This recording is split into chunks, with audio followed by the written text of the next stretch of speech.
कृपायान्तरन्निधि कृपायोद्भवै पुरुषः पादोऽस्यैवाहवात् पुनः ततो विश्वं व्यक्रामत् शासनानशने अभि तस्मात् विराट जायत विराजो अधिपुरुषः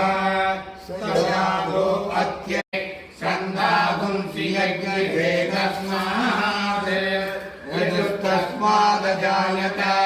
तस्मादत्वा अजायन्त एके चोपयादतः गावो यज्ञे तस्मात् यागा अजामयः यत्पुरुषं व्यगतुः कविधाव्यकल्पयन् मुखङ्गिमस्य भौबाहु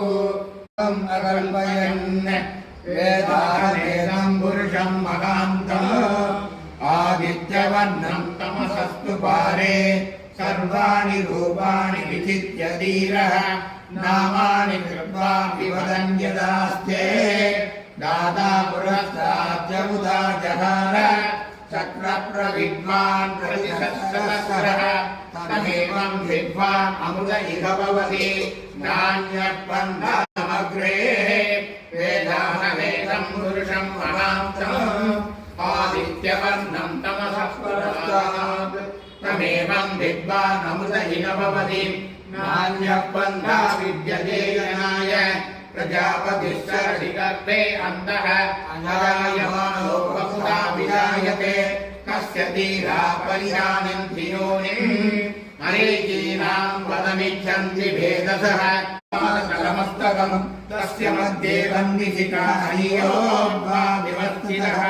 नीलतो यदमध्यस्था विद्युल्लेखे भास्वरः श्रीवारसूकवक्तन्नीपीतापास्यास्तनूपमा तस्याः शिखायाः मध्ये परमात्मा निवस्थितः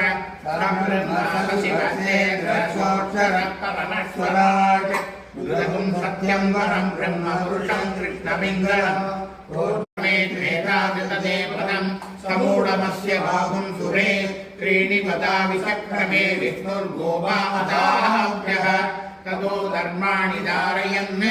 विष्णो धर्माणि पश्यस यतो वृतानि वस्पते इन्द्रस्य युज्यः सखा तद्विष्णो परमं पदं सदा पश्यन्ति